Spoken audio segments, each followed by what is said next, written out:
Brand new big Xbox update is now available here that has a lot of new features that is really bringing Xbox further into putting their ecosystem everywhere. There's a new login that you can use your Xbox account for. Sony and PlayStation, the next generation handheld. Looks like they're making a handheld and they're trying to copy the Nintendo Switch. We have some more layoffs to talk about, as well as id Software. They're hiring for a new game. I wonder what that game is. But before we do get into it, if you do enjoy daily gaming news and content, make sure to hit the subscribe, share the video, like it, all that stuff helps grow the channel.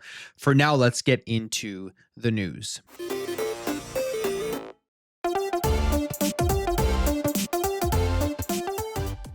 So we have the Xbox August updates, and one of the main things that they are focusing on here is the cross-device, getting your Xbox content on whatever device that you're playing on. And a lot of this probably has to do here with the Xbox ROG Ally, as it is being directly shown off in their pictures and marketing right here on the Xbox website on Xbox Wire, as they are looking at this as the beginning of, I think, multiple Xbox handhelds that we will be getting. So here's what's new. Here's everything that you're going to be able to get with this update. Cross-device and cloud playable play history is now rolling out. I've already seen this on my Xbox app on PC, where you can see all of the games that you've been playing, where you've been playing them. Kind of gives you the ability to remember exactly what you've been doing. What was the last device? I guess it's synced with your saves and everything. They say here your play history will now sync across devices, showing up on the console and in the Xbox PC app. So whether you're switching screens from one room to the next or picking up where you left off at a friend's house,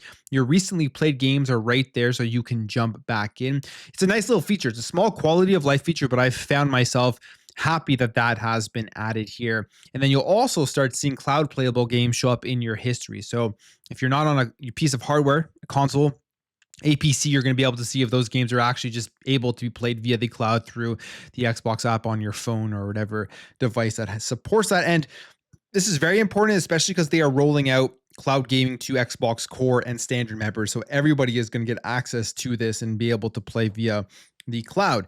PC gaming update. So they are bringing everything together. Xbox is getting Steam, Battle.net, GOG. All of these things are all going to be accessible via the Xbox application here on the upcoming handheld, via your PC, and on future devices that integrate this Xbox UI on them. So it says here, we're continuing to evolve the Xbox and PC experience, and we've rolled out My Apps to Xbox Insiders.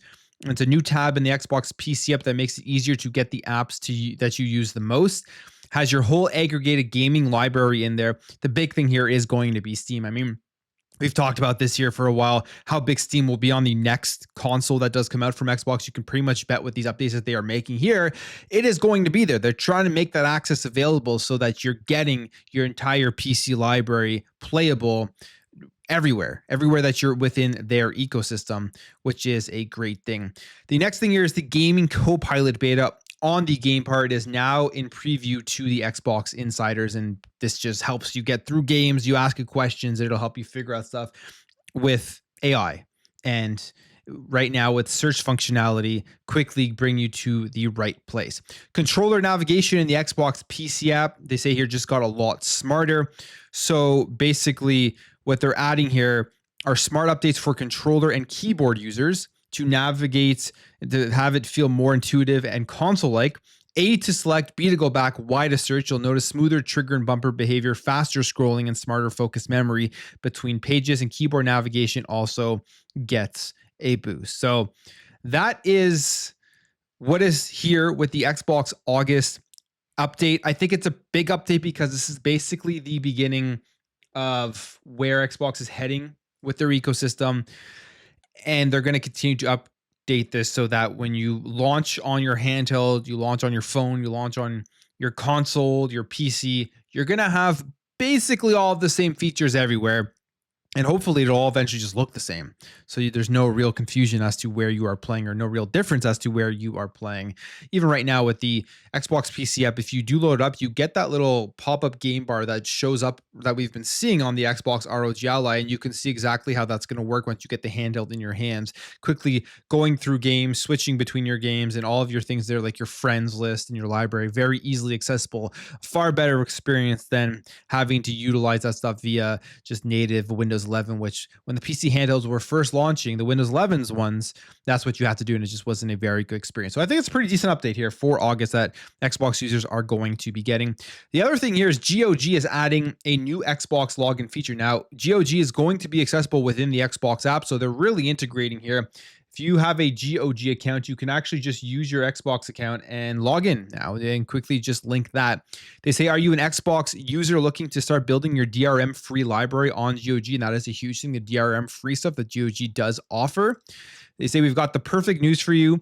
You can now log into GOG with your Xbox account, putting you just one click away from buying games that will be yours to keep forever. And I'm assuming here, you go in there, you log in with your Xbox account, you purchase games via it, and it just shows up seamlessly on any device that's an Xbox, because it's all going to be integrated into one place. So this is a nice addition here, and they're continuing to get that partnership and expand it out to as many storefronts as possible. So everything is an Xbox. I guess you could kind of say every storefront's an Xbox at this point as we move forward into more devices coming out. Speaking of the next generation, the PlayStation 6, I think it's going to be interesting to see what Sony does here. We've heard varying reports here. It looks like they're not going for crazy power, and it looks like they're going to be trying to copy the Nintendo Switch with having a portable style of device that is also dockable, which if you take a look at the Nintendo Switch 2, just how well they have sold, even the Switch 2 selling as good as it is, selling right now better than what the Switch 1 did in the same time period at a higher price.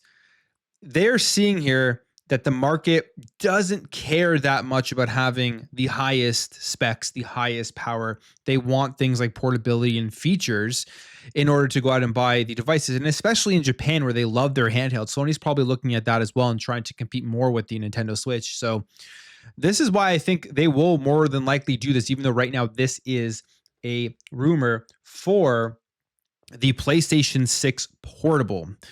It says here that this is according to Moore's Law is Dead, that in the video shares specific technical specifications for the PlayStation 6 Handheld, which will reportedly release alongside a traditional, more powerful PS6 home console, which it says is based on the up-to-date documentation from the graphics partner AMD. So, seen in multiple documents, they directly call out the planned PlayStation 6 Portable that can be docked like a Nintendo Switch, and claims that it will be capable of playing games natively at power exceeding that of the base PlayStation 5 when docked. So the PS6 Portable will reportedly feature an AMD APU featuring 4 Zen 6C cores and 2 further cores dedicated entirely to system tasks. In addition, the PS6 is set to feature 16 RDNA 5 CUs, GPU clocked at 1.2 gigahertz in handheld mode and 1.65 docked, and the PS6 handheld could retail for around $500 and release in late 2027. So that sounds all interesting. That sounds all cool, especially for a handheld that will be more powerful than the base PlayStation 5 when it is docked. You're going to get plenty of great experiences on the go and on your TV. And if this does happen, this is a huge shift again in the hardware for PlayStation, because the last handheld was the PlayStation Vita, which they went above and beyond with the specs on that thing, with the features. I thought that was a phenomenal handheld. They had great games on it, contrary to what people believe about the PlayStation Vita, but they abandoned it so fast because it just did not sell well enough. Then you look here at the PS5, they've tried adding different peripherals like the PlayStation Portal, which has done very well in terms of sales, the PSVR 2, which was an absolute failure. And you would have thought they would have never actually gone back to another just dedicated handle, but maybe the PS Portal has showed that that market is still available there for PlayStation to take advantage of, plus the PC handhelds coming up, and they're looking at the Nintendo Switch. To me, this is very enticing. I mainly play on my console and Xbox. That's where most of my gaming takes place. PC is my secondary. My PS5 this generation, I've hardly touched. I've barely used it very much. Kind of a waste for me. And if they come out with a handheld, I will more than likely look at that before I even think about, or probably would never even think about getting the next at-home powerful console from PlayStation. But a handheld that's portable, kind of enticing, because I do love my Nintendo Switch too, and we'll see what PlayStation is able to do with this thing if this does end up coming true. Maybe this is just some preliminary talks or whatever, and they're thinking it as an idea and they may never put it out there, but we'll see. I think this is a good idea. The market is going handheld. The market has completely revolutionized in handheld abilities with being able to play big AAA games on the go. And you're seeing more and more of that come out. Start off really with the Steam Deck that blew the doors open. So I will love to see what PlayStation has in store here for their next handheld, because I've enjoyed the PSP, I enjoyed the Vita, and we'll see what they do here with their hybrid console if this does end up coming out. More layoffs. Not surprising, following Perfect Dark being canceled, and as we know, Perfect Dark and the initiative were working with Crystal Dynamics to make this game. So this doesn't really surprise anybody. Crystal Dynamics are now suffering more 2025 layoffs. They put this post out on LinkedIn, and they're saying, today we made the very difficult decision to part ways with a number of our talented colleagues as a result of evolving business conditions. This decision was not made lightly. It was necessary. However, to ensure the long-term health of our studio and core creative priorities in a continually shifting market, to those impacted, we recognize and thank you for your hard work, talent, and passion. We are committed to offering the full extent of support and resources at our disposal during this transition. To our teams, players, and partners, thank you for your continued support as we build a creative, sustainable, and resilient tomorrow together. This includes the future of Tomb Raider, which remains unaffected by this decision. So, fortunate for the developers out there that have lost their jobs. From the gamers' perspective, to me, Tomb Raider was the big concern, because I really like the Tomb Raider trilogy that Crystal Dynamics did create. The fact that they're saying here it is unaffected is a bit of a reassuring thing. Again, that's just from the gamer's perspective and the stuff that I do want to play. But the layoffs, although kind of, I think, have slowed down slightly in the last month or so, although it's just pretty much continuous for the last 2 years. This is another one that does come in here, and we'll see how Crystal Dynamics recovers from this and what else is going to be coming out from them besides the Tomb Raider series. Is this going to, everything resting on that game, the next one that does come out? If that doesn't do good, could it be the end of Crystal Dynamics, which would be a sad thing, because I like the games that they make. I think they're a decent developer. And finally, id Software. We don't know what they're working on next right now. They are hiring for an unannounced video game project, so they are ramping up here to make something new. This was the lead gameplay feature programmer. This is found by Timur222 here on X, saying lead gameplay feature programmers is a new job posting. Just recently got posted, as he does say here. The job listing was posted today, which would have been yesterday. So this isn't something that's been out there for a while. It looks like this will be the very beginning of a brand new project here at id. But they're looking for experienced lead gameplay features programmers to join the team to work on some of the industry's most celebrated and popular AAA titles, and will work closely with programmers, game designers, and artists to implement and improve fun game features for rewarding customer experiences. And they don't say what it is. All they say is that the Dallas team is working on the development of an unannounced video game project. So that is all we know. Could be Quake, maybe. Don't really know what else they could be working on at this point.